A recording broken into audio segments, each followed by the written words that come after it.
Hello, everybody. This is your student aide here, and today we are talking about Congress. So, I know Congress is very complicated, the House of Rep and the Senate and all this jazz going on.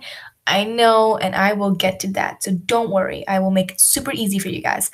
And I know for those who are in AP Gov or in dual enrollment Gov, it is tough, but don't worry. I got y'all.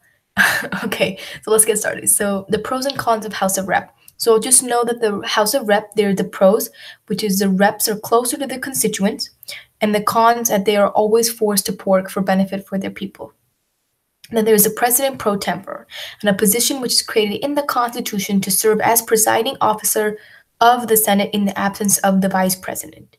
For example, Mike Pence is our vice president, and so he is the actual president of the Senate.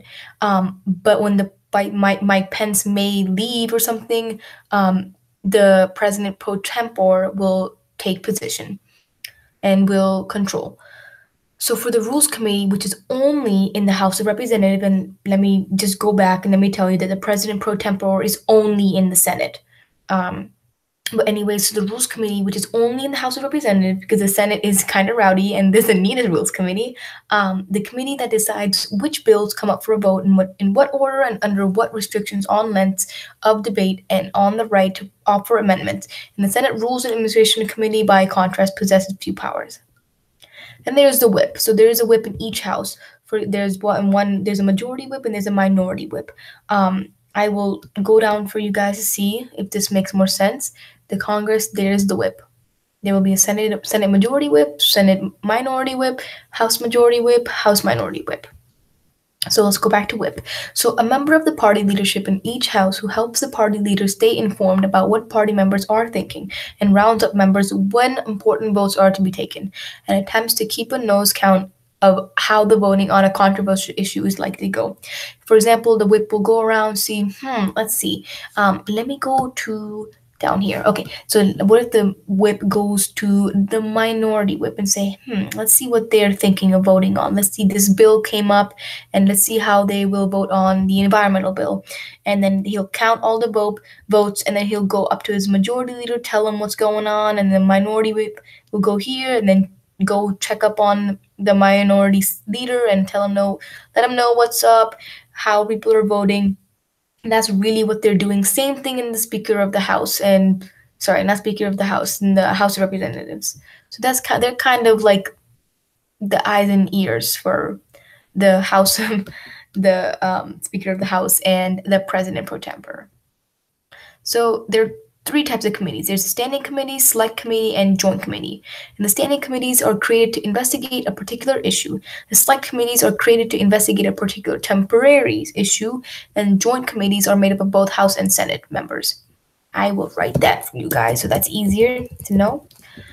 So the standing committee, there's so many standing committees and so many select committees and so many joint committees. So I just made just one example for each. Standing committee for the House of Representatives, there's the Agriculture Standing Committee, and same thing for Senate. Select committees, House of Representatives, there's the Emerging Threats Select Committee, and in Senate there's the Indian Affairs Select Committee.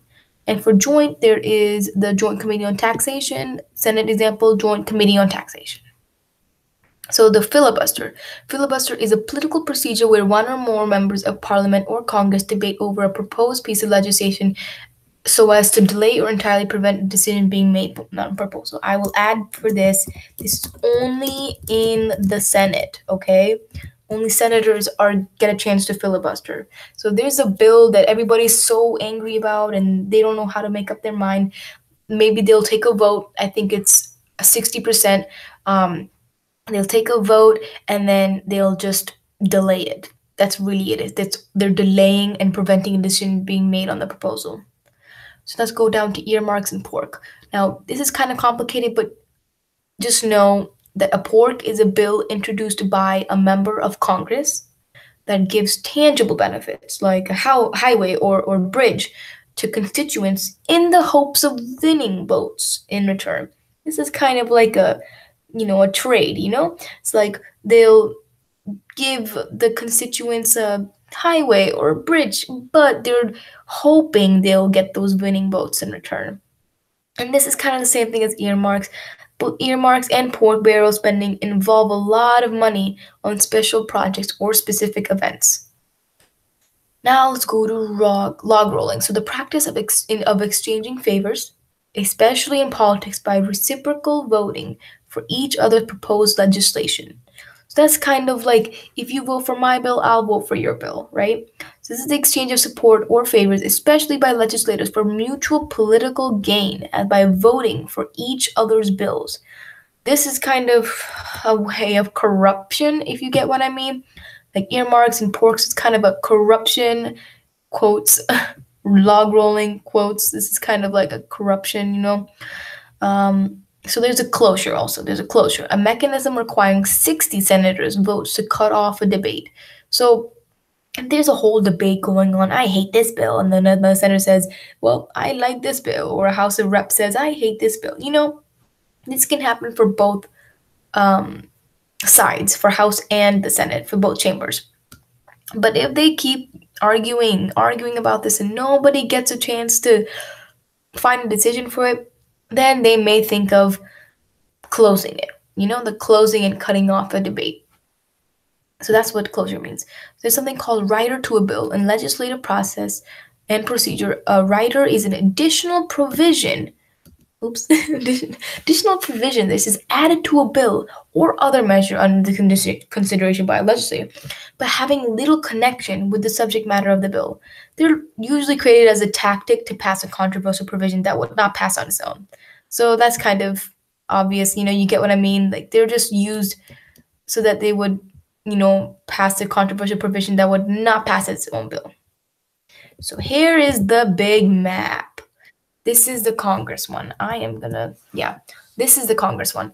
I'm really telling you guys, this is really, really important. I would say take a piece of paper out and just write this entire thing out, and you will be okay then. Then there's the census. So you should know, first comes the census, then comes the reapportionment, then come the redistricting, and then come the gerrymandering. I will let you guys just pause the video. I want you guys to pause the video and just do this on your own. And then you'll get it. And yeah, I thought there was more. But yeah, I am gonna put this as my thumbnail. And yeah, I hope you liked this video. This was pretty short. I want this to be short for you guys. Get all the real juicy facts and not all that fluff that the teachers always teach you guys. Thank you so much for watching. Please subscribe. It really, really helps. I would like to be an educator online for y'all.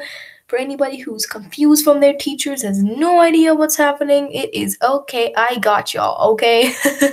Thank you so much for watching. Subscribe, comment down what other topic you want me to go over, and I will do that gladly.